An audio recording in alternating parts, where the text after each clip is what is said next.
Los guaraníes creían que existía un lugar donde todo era perfecto. Lo llamaban la tierra sin mal. La vida de los hombres y mujeres consistía en ir hacia aquel sitio, al que se podía llegar luego de la muerte, incluso sin atravesarla.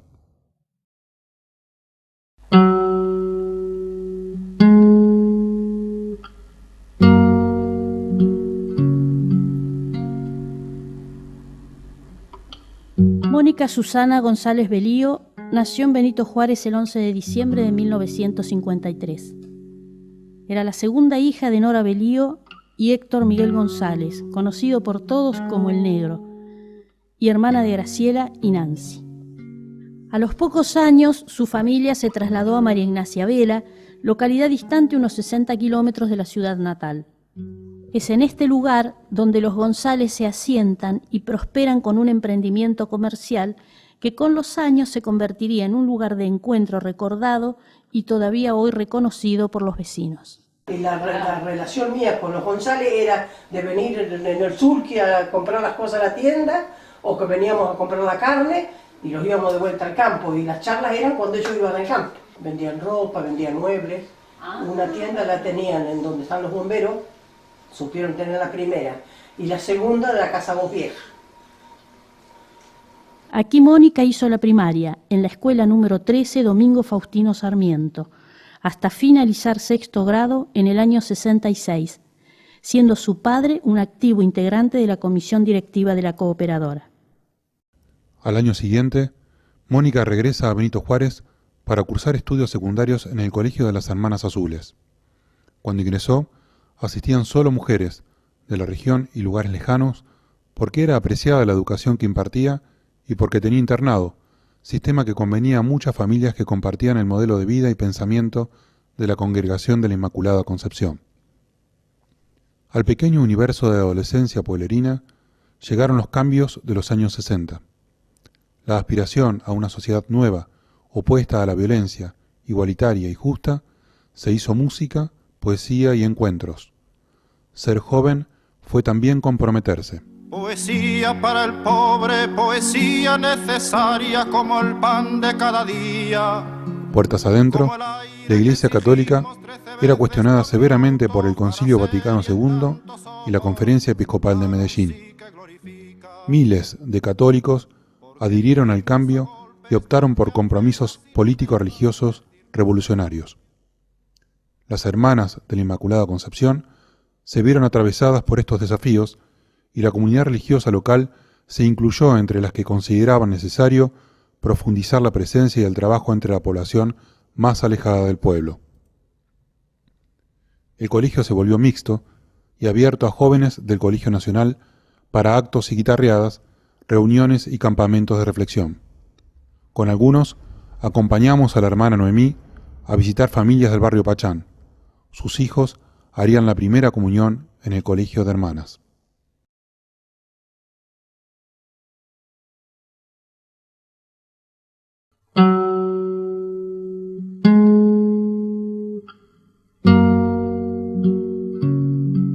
Yo soy Antonio Gilabert, nacido en 1950 en la Patagonia y llegado aquí, a donde estamos en este ámbito, Bahía Blanca, en el año 66. En ese mismo año, 1966, conocí a Gabriel Prado y conocí a su esposa en el año 1972. Mónica aparece en nuestras vidas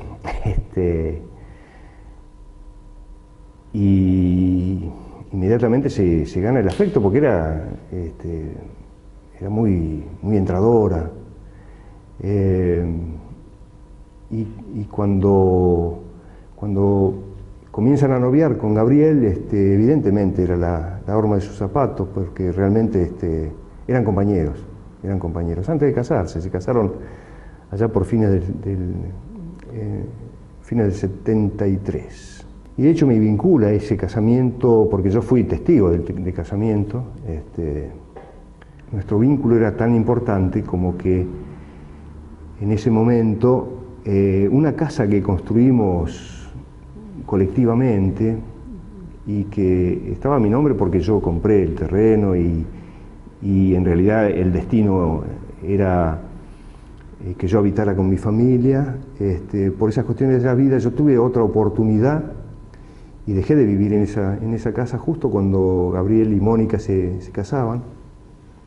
Y como era una casa construida colectivamente, para esos tiempos era común pensar colectivamente, y por supuesto que le entregué la casa a cambio de nada. Y es la casa donde vivieron desde que se casaron, ¿no? Es una casa que está en una cortada, se llama Segunda Brasil, al 500, y ahí vivieron hasta que estuvieron en Bahía, toda su época de matrimonio, años 70 y fines de 73, 74, 75, en esa casa. Así que bueno, con eso quiero simbolizar lo que significa, ¿no? Que no es un gesto mío, digo, es un gesto de una generación que pensaba colectivamente, ¿no? Mónica apareció por Bahía Blanca en el año 1972 para estudiar en la universidad y se acercó a través de sus compañeros de estudio a grupos políticos que en ese momento, año 72, prosperaban en la Universidad Nacional del Sur. Mónica se contactó con Gabriel Prado, mi amigo, y a partir de ese momento generamos una convivencia, de alguna manera, que nos llevó a tener una gran amistad. Yo soy Mimi Bringue, soy de provincia de Buenos Aires y por circunstancias de la vida, por venir buscando un futuro, me encontré durante el año, a partir del año 72, 73, viviendo en Bahía Blanca, y ahí es cuando conocí a Mónica. ¿Cómo conocí a Mónica? ¿Cómo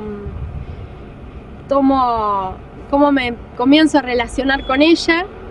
Lo hice a través o por medio de los compañeros del peronismo de base, de mi compañero de ese momento, del padre de mis hijos, el Congo Bermúdez, que era compañero de Mónica y de Gabriel. Para mí son Mónica y Gabriel porque los apellidos no se recordaban en ese momento. Su apariencia física nos permitía saber cómo pensaba, porque se vestía y no se maquillaba, se vestía de una manera muy especial y su único maquillaje era las trenzas y la vincha.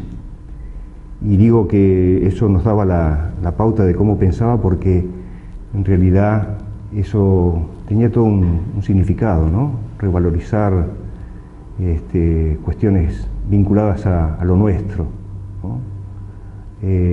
Nada europeizante. Fue todo un símbolo. Yo venía de ser empleada doméstica, entonces se me abrió un mundo con la militancia de los compañeros del peronismo de base, se me abrió un mundo totalmente distinto y, si se quiere, ajeno a mi experiencia. Entonces, cuando empiezo a escuchar las conversaciones y empiezo a formar parte de las reuniones, era todo nuevo, todo fuerte. Entonces, cuando Mónica nos venía a visitar, que venían con Gabriel, las dos, para mí en ese momento yo era más grande porque tenía una bebé, Lorena, y ella era soltera y yo me sentía mayor, pero estábamos ahí. Entonces, yo la admiraba mucho por esa forma de ser tan potente, con un vocabulario tan distinto al mío, y fue una de las personas que me marcó muchísimo por su compromiso, por su entrega. Lo que la caracterizaba tenía que ver con una personalidad bastante fuerte, a pesar de su tamaño. Era muy chiquita, muy menuda. Tenía una personalidad fuerte, discutidora, muy apropiada a ser pareja de mi amigo, otro discutidor empedernido, ¿no? Un acuerdo en donde las candidaturas podrán ser o no tratadas. El gran acuerdo nacional, que solo estuvo en la imaginación, tenía un solo objetivo: produzcar unas elecciones para entregar el gobierno y salvar el prestigio y el honor de las Fuerzas Armadas. Claro, lógicamente tenía que fracasar porque el objetivo era tan pequeño. En esos años, año 72, era fin de la dictadura de Onganía Lanusse, y éramos la generación del 70, una generación que había estado mamando algunas cuestiones anteriores a la dictadura.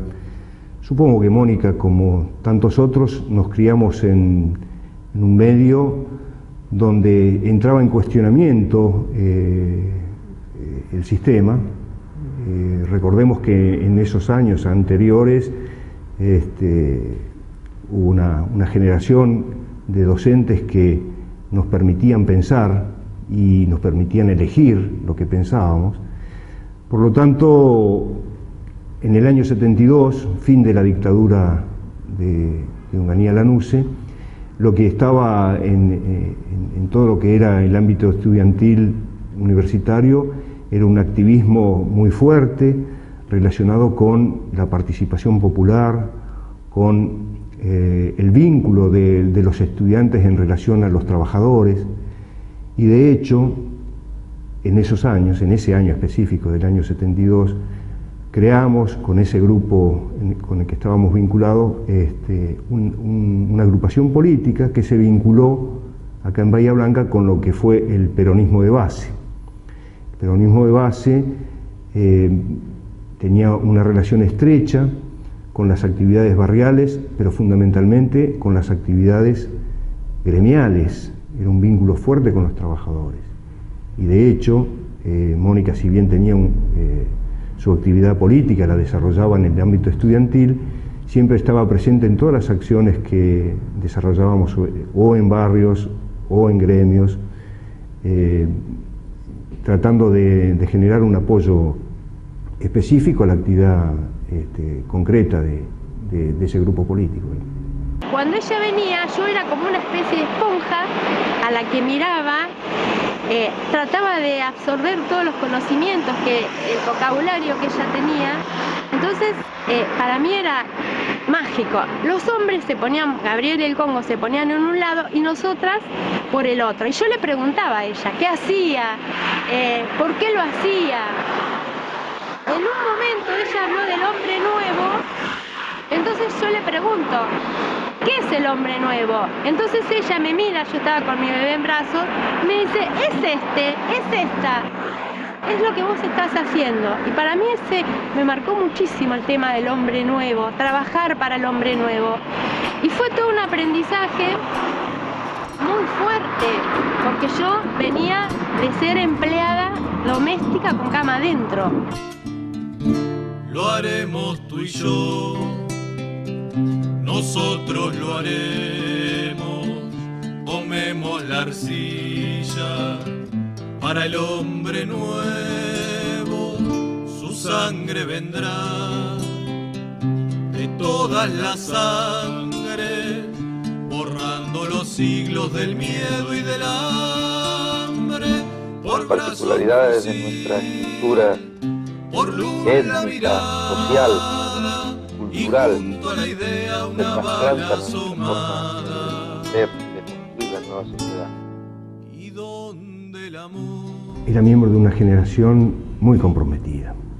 Y Mónica le ponía, le agregaba un tema muy concreto, que era esto de poder estudiar, no descuidar el estudio y generar un compromiso, ¿no? Ese compromiso tenía que ver con el respaldo a otras acciones que se generaban en otros ámbitos, no solo en la universidad, pero fundamentalmente tenía que ver con la actividad que los estudiantes universitarios en aquel momento respaldaban acciones barriales, ¿no es cierto? De hecho, actividades de mejoras habitacionales en las villas miserias, nos tenía presente a los que sabíamos pegar ladrillos y a los que no, y por supuesto no estaba ajena a agarrar una pala y hacer mezcla, ¿cierto?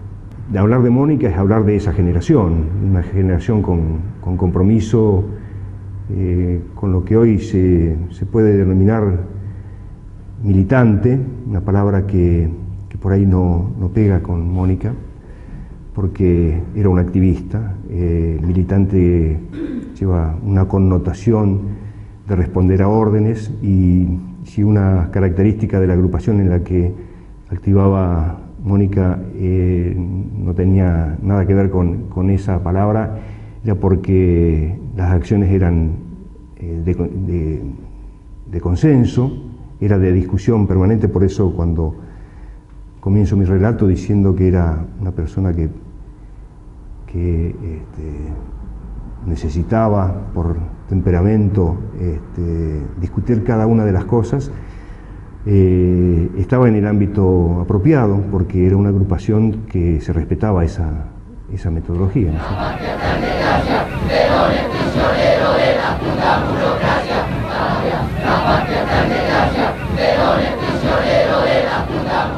Mónica era peronista y comprendía que el peronismo tenía que ser parte de sí, porque el pueblo era peronista. En los años 72 no se podía concebir una toma del poder por el pueblo sin el peronismo. Era inevitable ser peronista en esa circunstancia, más allá de las discusiones que generaba esa posición. De hecho, el peronismo de base estaba en el medio de lo que significaba políticamente ser peronista, porque el peronismo de base era un peronismo cuestionador, era un peronismo que no estaba con la burocracia sindical, era un peronismo que se sustentaba en las asambleas democráticas de los gremios, en la lucha del poder por el control de los trabajadores de los gremios, y por supuesto eso generaba grandes discusiones respecto de la estructura del poder que estaba peleando el justicialismo en ese momento. En el año 72, Perón muy hábilmente manejaba ambos sectores, pero ya en el 73 la cosa estuvo clara, y el peronismo base no coincidió con la fórmula Perón-Perón, ni mucho menos con López Rega, y por lo tanto en el año 74 no nos encontró en la Plaza de Mayo y no nos tuvo que echar, nosotros ya nos habíamos ido. Así que ese era el peronismo que pregonaba y activaba Mónica. Esta fue mi primera casa en el barrio universitario. Entonces buscaba un lugar y no tenía un vocabulario en ese lugar. Me sentía parte cuando hablaban del barrio, cuando hablaban de mis hermanos, cuando hablaban de los desposeídos, de los marginados. Ahí yo decía, ahí estoy yo. Pero de pronto cuando se salían de ese lugar y hablaban del compromiso y de la militancia, y ahí entonces yo desencajaba un poco y me sentía un poco incómoda, porque no encontraba un lugar donde ponerme. Después pasó el tiempo, encontré el lugar y no lo dejé más. A partir del año 74 aparece la AAA. El ámbito donde estaba Mónica, que era la universidad, era un ámbito muy pesado, por lo tanto la evolución que tuvo este compromiso de Mónica con la realidad inevitablemente tuvo que ir cambiando.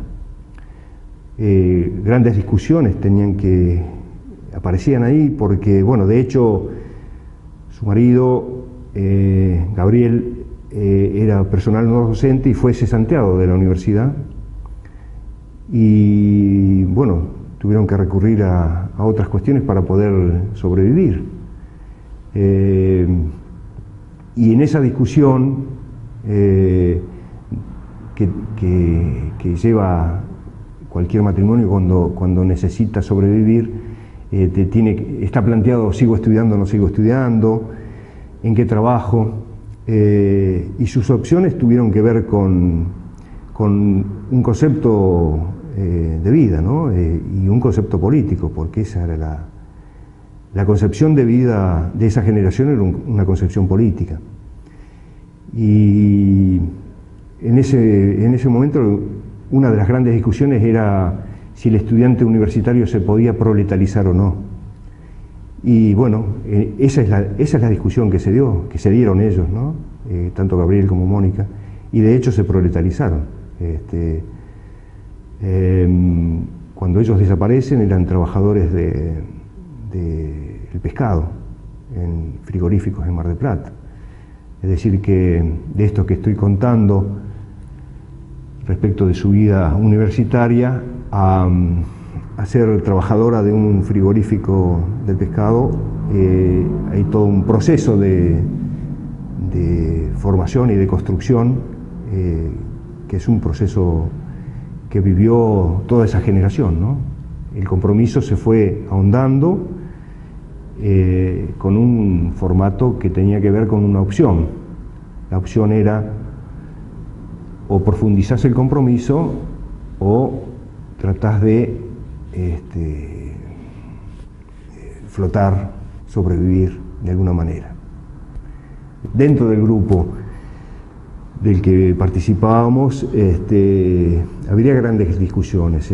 De hecho, el peronismo de base en algún momento quiso ser cooptado por las FAP, Fuerzas Armadas Peronistas, y el pasaje a la lucha armada era una discusión que se dio a partir del año 74, 75, cuando éramos reprimidos ya con riesgo de vida, y bueno, era evidente que muchos necesitábamos tener algún tipo de seguridad,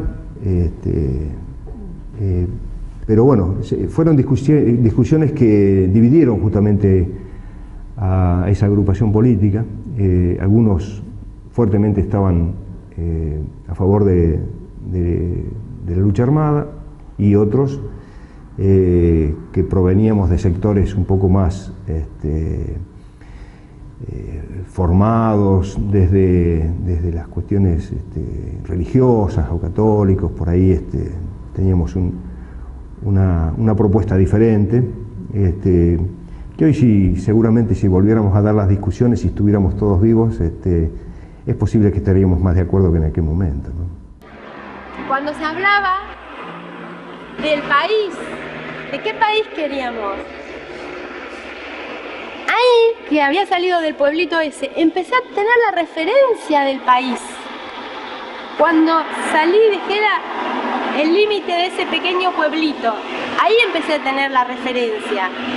Y cuando hablaban de Latinoamérica unida, de abrir las fronteras, yo sinceramente era muy fuerte, no podía meter todo eso que ellos decían y que todo pasaba rápido, no lo podía acomodar en mi vida. Entonces me abracé al hombre nuevo, me abracé a la maternidad y dije, bueno, esto es de lo que Mónica me habla cuando nos juntamos, de la maternidad comprometida, ¿no? De criar hijos, pero criar hijos diferentes.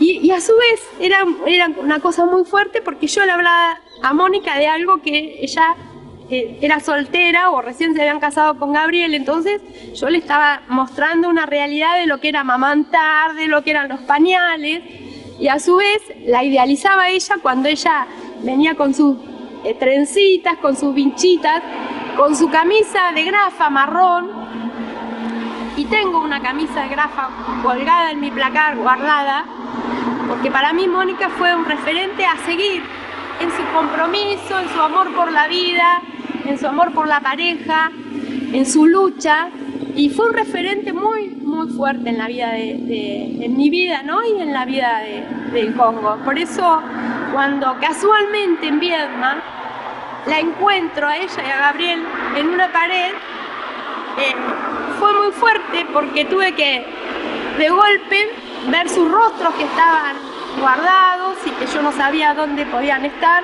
Entonces fue traerlos de nuevo, escribir sobre ello para que no se me escape lo que estaba pasando. Y bueno, después no supe, me separé de mi pareja, entonces cada uno se fue para un lugar y no supe más de Gabriel y Mónica. Entonces cuando los vi en una muestra en Viedma que se llama Acá están, ahí estaban de siempre y siguen estando. Cuando Mónica y Gabriel se van de Bahía Blanca, eran épocas en donde era necesario no saber dónde se iban. Por lo tanto, sus amigos, para protección, necesitamos desconocer dónde estaban. A Mar del Plata llegaron, y desconozco cómo, pero supongo porque tenían familiares. Y era necesario no saber dónde, porque todos nosotros, de hecho, la mayoría de la gente que tenía una actividad, que seguía teniendo una actividad importante aún en la dictadura, teníamos que preservar la vida de los demás, sobre todo de aquellos que conocíamos hasta el nombre y apellido, ¿no? Porque normalmente lo que conocíamos de nuestros compañeros eran apodos, pero como con Gabriel y Mónica conocíamos algo más que los apodos, era importante no saber a dónde estaban. Así que recién después de desaparecidos supe que habían desaparecido en Mar del Plata. Cuando hablamos de diferentes significantes, hoy hablamos de inclusión social. Y si nos trasladamos a aquel tiempo, no queríamos inclusión social, no, queríamos cambiar el sistema. Porque incluir es meterlos dentro del sistema. Y tener el concepto del desposeído, es decir, había otro sistema, con otro concepto de posesión, con una posesión colectiva, donde no había propiedad privada, donde la propiedad era colectiva, y donde había una necesidad, había un derecho, pero no individual, era un derecho colectivo. Y por tanto, seguramente queríamos un país diferente a este que estamos proponiendo hoy. La palabra inclusión es muy interesante. Digo, es feo tener gente afuera, pero se queda corto. La palabra inclusión, incluir en un sistema que es injusto, se queda corto. Es mejor que estar afuera de un sistema injusto, porque además de injusto te deja afuera, pero es injusto porque te deja afuera. De hecho es injusto. Entonces tenemos que hablar de otro sistema, un sistema diferente. Podemos hablar de inclusión cuando estamos creyendo en lo que es un sistema democrático representativo y suponer que nuestros representantes van a, en 4 años, 2 años, van a permitirnos cambiar en representación de la gente. Y de hecho no es así. Sabemos que allá por el 2000, 2001, cuando todos salimos a la calle a reclamar que se vayan todos, tenía que ver con esto otro que nosotros pregonábamos por los 70. Si bien 30 años después, la propuesta tenía que ver con eso, con un cambio diametral del sistema, por una democracia plural, por una democracia participativa, por una democracia de asambleas en cada barrio, en cada esquina. En eso creía Mónica, y en eso creía esa generación, ¿no es cierto?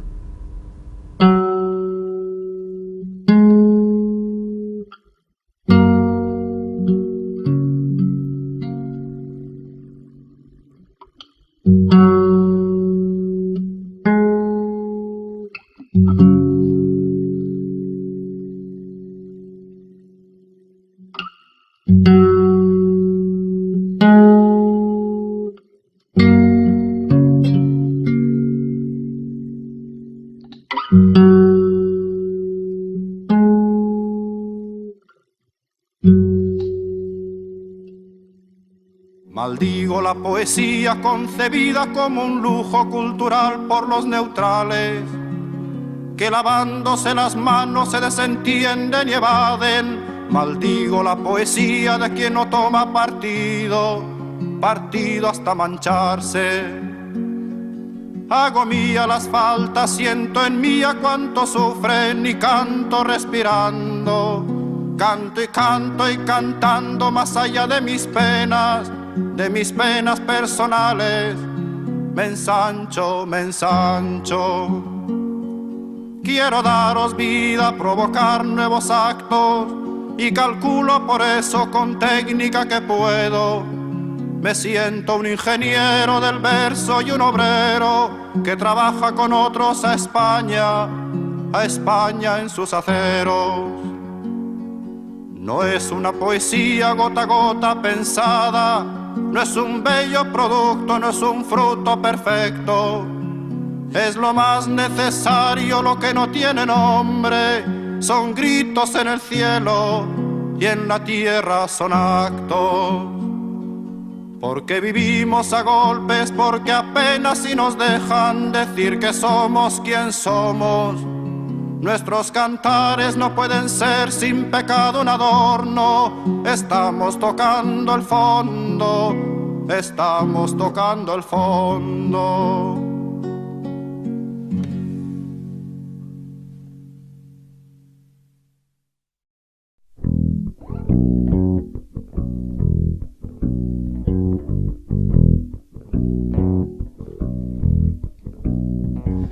Me desperté en la noche con un sueño que te trajo aquí de nuevo.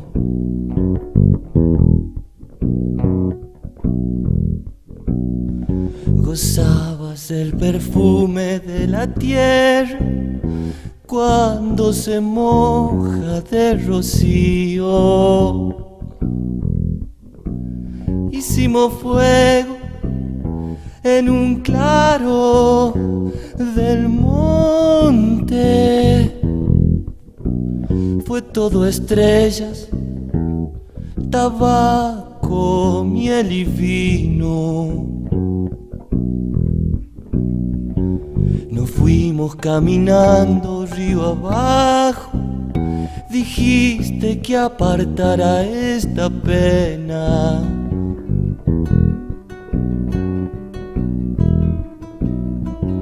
Los seres que dan todo por sus sueños no se van sin dejarnos huellas.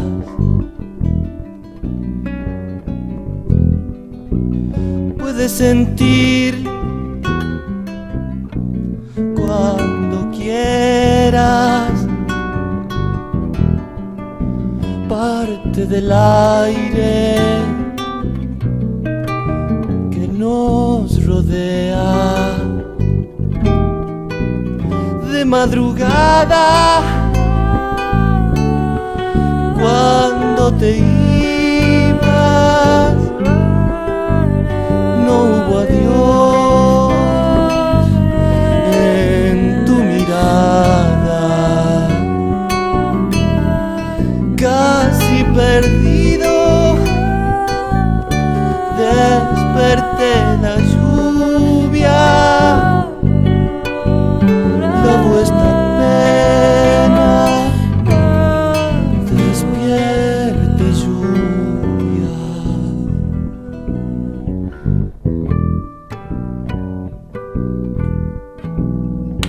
Si los sonidos no desaparecen, será instrumento de los vientos.